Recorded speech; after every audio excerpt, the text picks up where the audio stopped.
Suling Emas, Jilid 3 Bagian 5. Ketika Kam Si-ek tiba di luar gedung, ia melihat para penjaga sudah ribut-ribut memandang ke atas. Ketika ia berdongak, ia melihat bahwa sucinya telah bertanding pedang dengan hebatnya melawan seorang gadis yang gerakannya lincah sekali. Bulan malam itu menerangi jagat, akan tetapi dari bawah, ia tidak dapat melihat siapa adanya gadis yang bertanding melawan Enci seperguruannya itu. "Goblok!" terdengar wanita itu memaki, suaranya nyaring dan merdu, melengking menembus kesunyian malam. "Beginikah kalian membalas pertolongan orang? Kau harus menyerah, tak boleh sembarangan membunuh orang di tempat kami," jawab sucinya dengan suaranya yang tegas. Pada saat itu, entah mengapa, tiba-tiba sucinya kehilangan keseimbangan tubuhnya, terhuyung di atas genteng, dan sesosok bayangan yang bergerak seperti terbang telah menyambar tubuh wanita itu. Lucian kaget melihat wanita baju putih itu yang menjadi lawannya tiba-tiba menghentikan penyerangannya dan terhuyung. Kemudian ia lebih kaget lagi ketika tubuhnya tiba-tiba menjadi lemas, dan tahu-tahu ia telah disambar orang dan dipanggul pergi. Ketika melihat bahwa yang memanggulnya adalah Kui Seng, ia meronta-ronta, namun tidak berhasil melepaskan diri. Ingin ia menusukkan pedangnya pada punggung pemuda ini, namun totokan tadi membuat tubuhnya terlalu lemas. Kam Si-ek sudah sejak tadi merasa berutang budi kepada wanita yang ternyata telah menolongnya. Kalau tidak segera ditolong, rasanya ia takkan mampu memenangkan Si Leong Sam Chimoy. Tadinya ia sudah hendak meloncat naik mencegah sucinya menyerang wanita itu. Sekarang melihat seorang laki-laki muda berpakaian pelajar memondong wanita itu, ia menyangka bahwa tentulah pemuda itu seorang jahat. Cepat ia memberi aba-aba untuk menyerang pemuda itu dengan anak panah, sedangkan ia sendiri pun lalu membentangkan gendawanya. Akan tetapi, pemuda itu hanya menengok sambil tersenyum. Wajah yang tampan itu tersinar bulan, dan hati Kam Si-ek tercengang. Pemuda itu tampan bukan main, dan senyumnya manis sekali. Tentu sebangsa Jai Hua Chet, penjahat cabul, yang hendak melarikan gadis dengan maksud kotor dan rendah. "Lihat panah," bentaknya, dan sekali gendawanya menjepret, 5 batang anak panah menyambar ke arah tubuh belakang Kui Seng. "Bagus." Kui Seng yang masih menengok itu tersenyum lebar dan memuji, karena kepandaian melepas panah itu benar-benar hebat. 5 anak panah itu menuju ke 5 bagian jalan darah di punggung dan kakinya dengan kecepatan yang luar biasa. Cepat tangan kirinya mencabut kipasnya, dan ia harus mengerahkan elwekangnya untuk mengebut dan meruntuhkan anak-anak panah itu. Akan tetapi, kini para prajurit panah sudah pula ikut melepaskan anak panah, sedangkan Kam Si-ek dengan kecepatan luar biasa sudah pula menghujankan anak panahnya. Terpaksa Kui Seng kembali mengebut sambil mengerahkan sinkangnya, lalu sekali berkelebat tubuhnya sudah meloncat jauh. Setelah tubuhnya melayang turun, segera ia berlari cepat, dan sekali menggerakkan kakinya, ia telah meloncat ke atas tembok benteng. Terjadi hujan anak panah lagi dari kanan kiri, namun pelepasan anak panah oleh para prajurit itu tentu saja tidak begitu dihiraukan oleh Kui Seng. Sekali kipasnya mengebut, angin kebutannya sudah membuat semua anak panah menyeleweng arahnya atau runtuh ke bawah. Kemudian ia meloncat keluar tembok, dan lenyap. "Suci, di mana kau?" Kam Si-ek berseru, akan tetapi ia tidak melihat kakak seperguruannya itu. Namun, Kam Si-ek sedang mempunyai banyak pekerjaan, maka ia tidak mencarinya lagi, melainkan cepat mengatur anak buahnya untuk melakukan penjagaan yang lebih kuat, dan memerintah orang-orang untuk mengurus 5 buah mayat yang menggeletak di lantai ruangan gedung. Malam itu juga ia mengadili 5 orang lain yang dilukai encinya, dan menggunakan kesempatan ini untuk mengancam para tentara dengan hukuman berat apabila ada yang berani melakukan penyelewengan. Setelah mengatur semuanya, Kam Si-ek lalu masuk ke dalam kamarnya, dan duduk termenung. Ia maklum bahwa tidak semua anggota bala tentaranya setia kepadanya, karena sesungguhnya ia tidak mampu memberi belanja yang cukup kepada mereka. Banyak di antara mereka yang diam-diam ingin rupanya dia mengabdi kepada Raja Liang, atau kepada Gubernur Li yang juga sudah mengangkat diri sendiri sebagai Raja Muda di Shanxi. "Tidak," bantah suara hatinya. "Sebelum muncul pemimpin yang betul-betul akan membuat rakyat Shanxi khususnya hidup aman, tenteram, dan makmur, aku tidak akan mengabdi kepada siapapun juga." Sementara itu, Lucian terus meronta-ronta, kedua kakinya digerak-gerakkan, dan akhirnya Kui Seng menurunkannya di dalam hutan tempat mereka tadi beristirahat sambil membebaskan totokannya. Dengan pedang di depan dada, Lucian meloncat maju dan membentak, "Kui Seng, kali ini kau terlalu. Mengapa kau mengganggu urusanku? Apakah kau hendak pamer kepandaianmu?" Xian Mo!" Aku hanya hendak mencegah kau menimbulkan keributan di tempat orang. Aku hanya bermaksud menolongmu. Siapa butuh pertolonganmu? Siapa sudi? Kuiseng, agaknya di samping kelemahan hatimu, kau juga memiliki kesombongan memandang rendah orang lain. Apa yang kulakukan, kau peduli apakah? Xian Moi, mengapa kau berkata demikian? Bagaimana aku dapat tidak mempedulikan apa yang kau lakukan? Xian Moi, kau sudah tahu akan perasaan hatiku, tak perlu kusembunyikan lagi. Aku cinta padamu. Nah, sekarang terlepaslah sudah ganjalan hatiku. Aku mencintaimu, tentu saja aku tak dapat membiarkanmu terancam bahaya atau melakukan hal-hal yang tidak semestinya. Kam Si Ek seorang patriot sejati, seorang gagah perkasa, tak boleh diganggu. Cukup, biar 1000 kali kau mencintaku, kau belum berhak untuk mengurusi persoalanku. Aku bukan apa-apamu, tahu? Kau boleh mencintaku sampai mampus, akan tetapi aku tidak mencintaimu. Dengar baik-baik, Kuiseng. Aku tidak cinta kepadamu, kau memang tampan, kau memang gagah perkasa, memiliki kesaktian tinggi melebihi aku, akan tetapi kau lemah. Kau bukan laki-laki sejati, hatimu lemah, mudah jatuh. Kau kira aku cinta kepadamu? Ih, aku suka ikut bersamamu karena mengharapkan kepandaianmu yang kau janjikan kepadaku di depan ayah. Nah, kau dengar sekarang? Setelah kau ketahui pendirianku, apakah kau kini hendak menarik janjimu lagi seperti layaknya seorang pengecut? Bukan main hebatnya serangan ini bagi Kuiseng, seakan-akan ribuan batang jarum berbisa menusuk-nusuk jantungnya.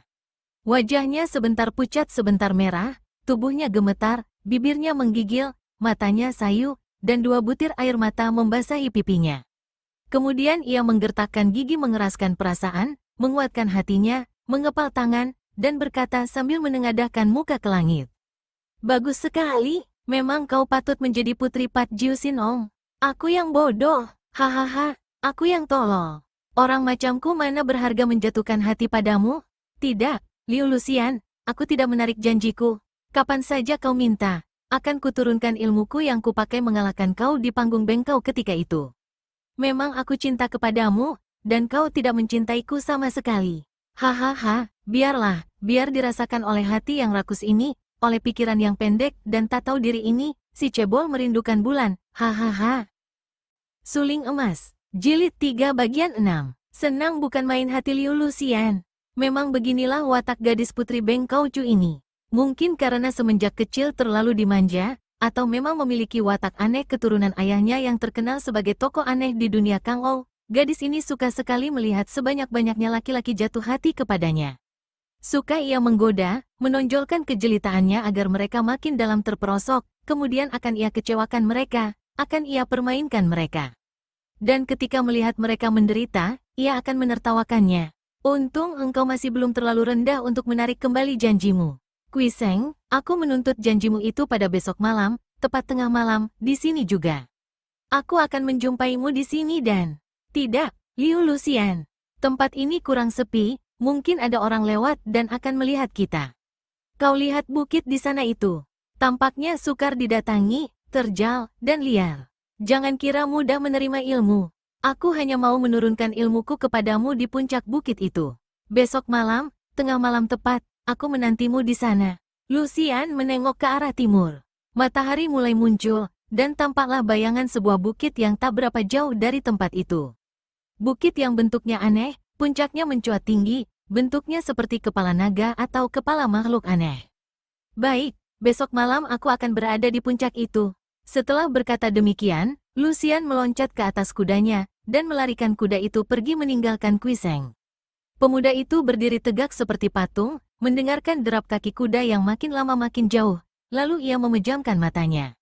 Serasa perih hatinya, serasa jantungnya dirobek, dan serasa semangatnya terbang melayang mengikuti suara derap kaki kuda yang membawa lari Lucian, gadis yang selama ini memenuhi hatinya. Tiba-tiba ia tertawa, dan menamparkan kepalanya sendiri. Hahaha, tolol, gila perempuan. Kuiseng lalu mengambil guci araknya, dan minum dari guci itu tanpa takaran lagi. Arak menggelogok memasuki kerongkongannya. Tiba-tiba ia berhenti minum, dan menengok memandang ke arah gerombolan pohon kembang kecil yang belum kebagian sinar matahari pagi karena masih gelap. Biarpun perasaannya terganggu, batinnya terpukul hebat, namun telinga pemuda ini masih amat tajam, perasaannya masih amat peka terhadap bahaya. Ia mendengar gerakan orang di situ, maka dia menegur, siapakah mengintai di situ? Sesosok bayangan putih berkelebat keluar dari belakang pohon-pohon, dan seorang gadis berdiri di hadapan Kui Seng dengan muka merah dan sinar mata membayangkan rasa malu. Gadis ini cepat menjura dengan hormat sambil berkata, harap Teh Hiap sudi memaafkan. Sesungguhnya bukan maksud saya untuk mengintai, akan tetapi keadaan tadi membuat saya tidak berani untuk keluar memperkenalkan diri. Kui Seng cepat membalas penghormatan gadis yang memakai pakaian serba putih ini. Gadis bermata jernih, bermuka terang, dan bersikap gagah, yang belum pernah ia kenal. Akan tetapi, ia segera teringat bahwa gadis inilah agaknya si bayangan putih yang bertempur melawan Lucian di atas genteng benteng tadi. Kalau sudah lama Nona mengintai, agaknya tak perlu lagi memperkenalkan diri. Tentu Nona sudah mengetahui segalanya, kata Kui Seng dengan hati mengkal karena adegan dengan Lucian yang tadi amat memalukan, amat merendahkan dirinya. Sekali lagi maaf, Tai Hiap. Sesungguhnya saya melihat dan mendengar semua, dan sekarang tahulah saya bahwa gadis lihai yang secara aneh mendatangi benteng adik seperguruanku itu bukan lain adalah Nona Liu Lucian Putri Beng Kaucu yang amat terkenal. Sungguh merupakan hal yang tidak pernah kami duga. Andaikan kata dia datang memperkenalkan diri secara wajar, sudah pasti kami akan menyambutnya dengan segala kehormatan. Akan tetapi, nasi sudah menjadi bubur, dan saya merasa bersalah terhadap Kui Tai Hiap yang amat saya kagumi karena kesaktiannya. Oleh karena itu, saya persilakan Kui Tai Hiap sudi singgah di benteng kami untuk mempererat persahabatan, dan untuk menambahkan pengetahuan kami yang dangkal. Diam-diam Kui Seng kagum. Biarpun hanya seorang wanita, seorang gadis muda, namun Nona ini benar-benar jauh bedanya dengan wanita-wanita yang ia temui. Nona ini membayangkan otak tajam, pandangan luas, sopan santun, dan hati-hati, seperti sikap orang yang sudah banyak pengalaman. Ia lalu teringat bahwa ia belum menanyakan nama, dan sebagai seorang yang begitu luas pandangannya seperti Nona ini, tentu saja tak mungkin akan memperkenalkan nama kalau tidak ditanya. Terima kasih, Nona baik sekali. Setelah Nona mengetahui namaku, agaknya boleh juga aku mengenal nama Nona yang terhormat. Saya yang bodoh bernama Lai Kuilan, sedang membantu perjuangan Kam Sute, adik seperguruan Kam. Saya murid tunggal dari mendiang ayah Kam Sute. Akan tetapi saya yang bodoh tak dapat mewarisi sepersepuluhnya dari ilmu silat keluarga Kam. Kembali jawaban yang mengagumkan hati Kui Seng. Kalau saja Liu Lucian mempunyai watak dan sikap seperti Nona baju putih ini, pikirnya. Sekali lagi terima kasih atas undangan Nona Liu yang manis budi. Akan tetapi, sebetulnya saya tidak ingin mengganggu ketenteraman Nona dan Kam Goan Sue. Tadi pun saya hanya bermaksud mencegah terjadinya hal-hal yang mendatangkan kekacauan. Maka maafkan kalau tadi saya melakukan kesalahan turun tangan terhadap Nona, karena maksud saya hanya menghentikan pertandingan. Kuilan menundukkan mukanya, dan pipinya merah sekali. Akan tetapi, ia menjawab dengan sikap sederhana dan merendah, ilmu kepandaian Kui Tai Hiap telah membuka mata saya. Saya ulangi lagi, atas nama Kam Sute juga, kami persilakan Kui Tai Hiap untuk singgah dan menerima penghormatan kami. Tidak bisa, Nona Lai. Terima kasih. Saya harus pergi sekarang juga. Setelah berkata demikian, Kui Seng mengangkat kedua tangan memberi hormat, lalu melompat ke atas kudanya, dan meninggalkan guci araknya yang sudah kosong. Hatinya yang penuh rasa nelangsa itu agaknya membuat ia tidak peduli, sehingga guci arak kosong tidak pula dibawanya. Setelah pemuda itu pergi, Lai Kuilan berdiri termenung di tempat itu. Berkali-kali ia menarik napas panjang, kemudian pandang matanya bertemu dengan guci arak. Ia melangkah maju, membungkuk, dan mengambil guci arak itu. Tanpa ia sadar, ia menekankan guci arak kosong itu pada dadanya, dan ia memejamkan matanya seakan-akan guci arak yang tadi ia lihat diminum oleh Kui Seng itu mewakili diri pemuda sakti yang telah membuat jantungnya menggetar-getar itu. Kalau Lucian memandang rendah dan menghina Kui Seng, sebaliknya Lai Kuilan ini sekaligus jatuh cinta saking kagumnya melihat Kui Seng dalam segebrakan merobohkan dia. Memang aneh-aneh di dunia ini, apalagi kalau menyangkut asmara yang mengamuk di hati orang-orang muda. Lai Kuilan yang berwatak gagah dan polos ini sekali jumpa langsung jatuh hati dan mencintai Kui Seng, akan tetapi yang dicintainya tidak tahu akan hal ini karena Kui Seng kegilaan Liu Lucian. Sebaliknya, Lucian tidak mau membalas cinta kasih Kui Seng, dan gadis liar ini kagum kepada Kam Si Ek.